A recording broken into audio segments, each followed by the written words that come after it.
yes, tolls ahead. Hey, we're going to try something a little bit different tonight. We've talked about tolling many times over the last several months. Most of our reports have carried tough questions and lots of objections from local leaders in communities near the tolls. We've also shared the skepticism many of you have. But we do have to recognize that there are tolling programs all over America for a reason. So tonight we're going to try and drop the skepticism just a little bit. We're going to have a discussion with Brendan Finn. He's the director of the Urban Mobility Office for the Oregon Department of Transportation. I know, it's a fancy title. It means that he's in charge of the tolling programs for everything besides the new interstate bridge. That's somebody else, but he's got everything else. He's been working to sell the tolling program to folks for a long time, so I figured, you know what the heck? Let's hear what he has to say. My first question was, why are the tolls needed? Meant to do a couple of different things. One is to raise revenue for needed investments. The other thing is to also kind of manage demand on some of the systems so we can make the most of our infrastructure. It's a key component that's been used in other places around the country and seen a lot of success. I understand the unpopularity of it when it first comes out. What we really need to do to the rest of the region, and especially those impacted cities around the tolling areas, is that there's going to be a real return on investment. You are going to see a better system, a more reliable system, and a system that's safe, a system that can withstand an earthquake. Right now, our system can't. We're vulnerable. So one of the things that's really important to us when we talk about tolling is one of the things that's very important to us as an agency. The most important thing is keeping Oregonians safe. Okay, so reliability and safety, we'll dig into those in a moment. But just in case you've missed our earlier stories, here's what we're talking about. Tolls are coming to the Portland area in a big way. The new interstate bridge will have tolling to pay the billions it will cost to build. That's not part of our news story tonight, though, because there is also new tolling on the way. What we're focused on are tolls that will be put on Interstate 205 on the Abernathy and Tualatin bridges. Those tolls will help pay the cost of upgrading the bridges and adding a third lane in each direction. Additional tolls will be placed somewhere along 205 between the Willamette River and the Columbia River to the north. On top of that, there will be tolls on I-5 somewhere in the Portland area, likely near the Rose Quarter. Those tolls will help pay for the widening projects there and the covering of the freeway in that area. The tolls were approved by Oregon lawmakers back in 2017. Okay, now back to our conversation. We're talking with Brendan Finn, who's in charge of tolling for ODOT. He's stressing the need to make bridges in the tolling area safer, including the Abernathy, which stretches above the Willamette River at Oregon City. I drive over the Abernathy Bridge with my family. I know that it's going to fall if we have a major earthquake.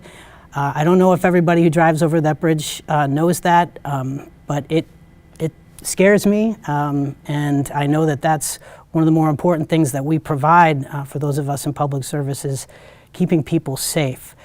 So again, understanding folks aren't wild about tolling, but what we really need to tell them is the benefits and the benefits it's going to have for generations to come. And I think that people generally get the idea of, okay, we're going to spend money for this thing. We need to make some money to pay for that because it's super expensive. But then those are not going to go away, right? The tolls there. No, the tolls there are meant to do two things. And I guess I will say that the tolls will pay for the construction will be paid through bonding.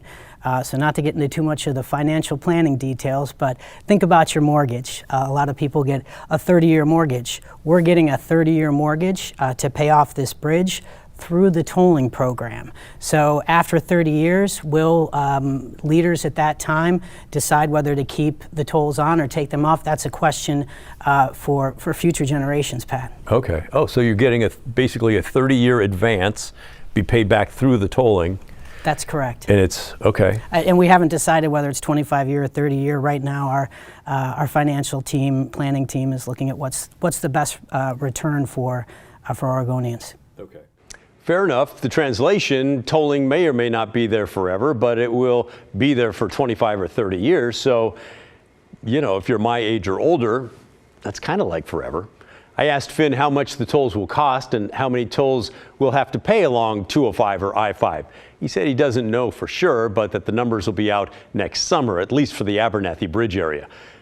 Okay, but we've reported that ODOT is using a working assumption of $2 per bridge during rush hour as their highest toll on I-205. Now, besides the cost, many worry about drivers getting off the interstates to avoid the tolls. We will address the people that are bailing off by fixing that system so it flows better, by making improvements to that existing system. So at the end of the day, these municipalities, these cities and towns around the Portland metropolitan region will have an improved system. So that when they bail off into Oregon City, it'll be a smoother flow to get through there quickly? That's what you're right. saying? Yeah, we kind of do it on an intersection by intersection basis, and so we have a way of rating those, and so we'll make sure that it stays at a certain rating so that there'll be a flow of traffic.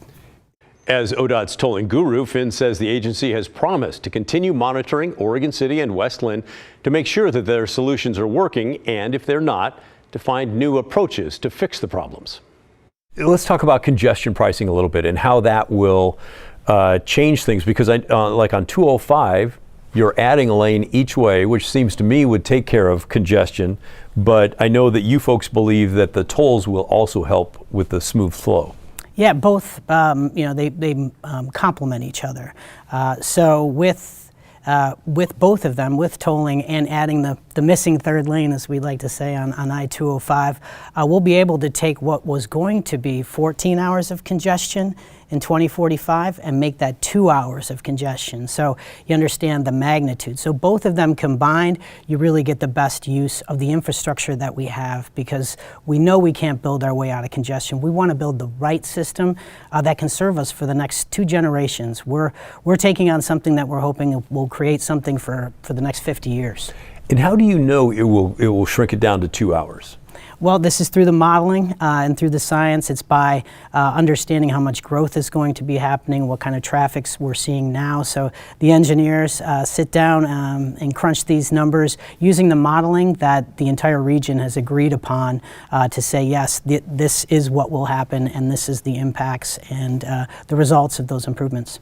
And do you have studies that show that prices, an extra 50 cents here, extra $1 there, really does impact the flow? We do. There is, because it's been implemented in many other parts of the United States, we do have a lot of research on exactly what that calibration does to the price of levels of congestion and people actually changing their trip. It's only a small percentage we need to decrease to actually create a free-flowing network. Our infrastructure can work the best, and it's the most efficient way to do it. How small a percentage?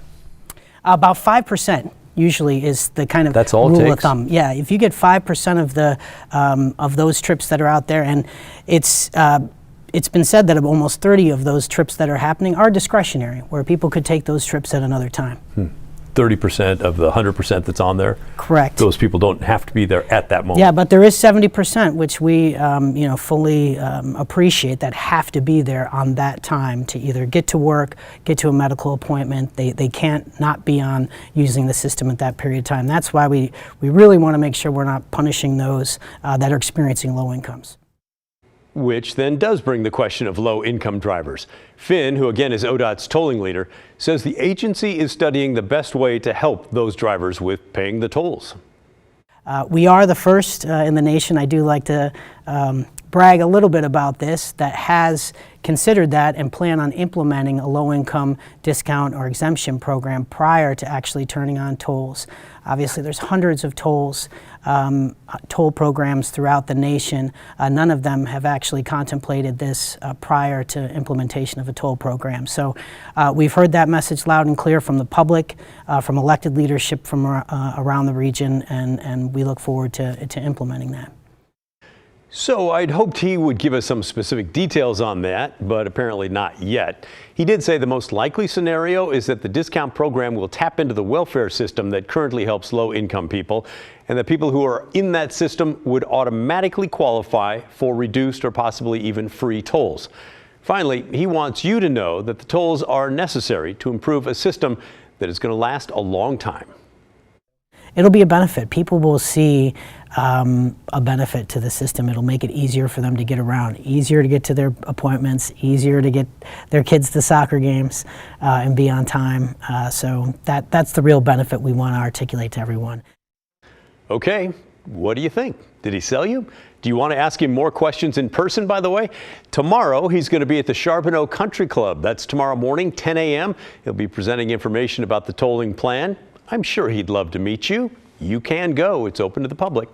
I'll reserve my opinion for now, but I want to hear from you what you think about all this. Send me an email. The address is thestory@kgw.com or call and leave a voicemail, 503-226-5090. I look forward to hearing from you.